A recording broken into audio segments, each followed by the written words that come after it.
नहीं लेम तो बीजा ले। ચૈતર વસાવા આમ આદમી પાર્ટીના ડેડિયાપાડાના ધારાસભ્ય છે। તેમના ડેડિયાપાડાના લીમડા ચોક સ્થિત કાર્યાલય પર 9મી જૂનના રોજ રાત્રે નર્મદા પોલીસના હેડ કોન્સ્ટેબલ પ્રદીપ વસાવાએ કાર્યાલયના શટર પર લઘુશંકા કરી ચૈતર વસાવા માટે બીભત્સ ગાળો બોલી હતી।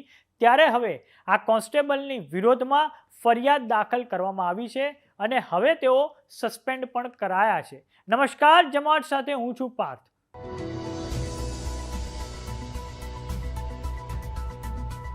નર્મદા પોલીસના આ હેડ કોન્સ્ટેબલ પ્રદીપ અમરસિંહ વસાવા પર ચૈતર વસાવાના સહયોગી જગદીશ વસાવા દ્વારા ફરિયાદ નોંધાવવામાં આવી હતી।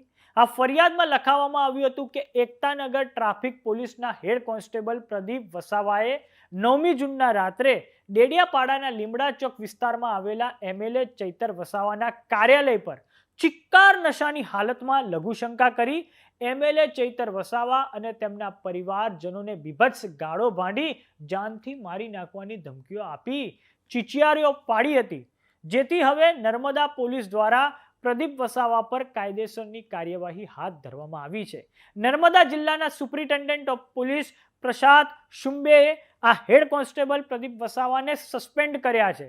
આ પ્રદીપ વસાવાને જ્યારે પોલીસ સ્ટેશનમાં લઈ જવાયા ત્યારે પણ તેમણે ધમાલ ચાલુ રાખી હતી, કારણ કે તે દારૂના નશામાં હતો। વાત કરીએ ચૈતર વસાવાની તો તેઓ ભરૂચ લોકસભા પરથી ઇન્ડી ગઠબંધનના ઉમેદવાર હતા, પણ આ લોકસભા 2024ની ચૂંટણીઓમાં ભારતીય જનતા પાર્ટીના મનસુખ વસાવાની સામે 85,000+ વોટોના માર્જિનથી હારી ગયા છે। આ ચૈતર વસાવા અગાઉ ઓક્ટોબર 2023માં જેલમાં પણ જઈને આવ્યા હતા। આ ભરૂચ લોકસભા પરથી એક સમયે કોંગ્રેસના કદ્દાવર નેતા અહેમદ પટેલ ચૂંટાતા હતા। આ પછી 1998 સુધી ચંદુભાઈ દેશમુખ ચૂંટાયા અને 1998થી ભારતીય જનતા પાર્ટીના મનસુખ વસાવા ચૂંટાતા આવ્યા છે। ભારતીય જનતા પાર્ટીનો આ વિજય રથ આ વખતે પણ અકબંધ રહ્યો છે। નમસ્કાર।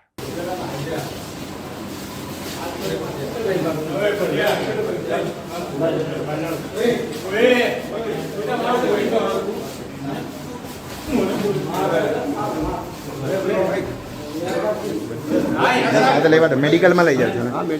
हाँ तो लेवा दो।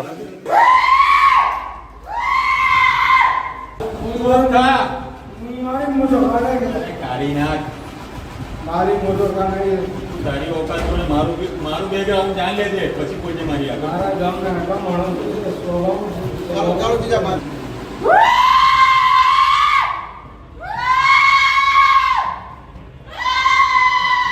हाँ उभा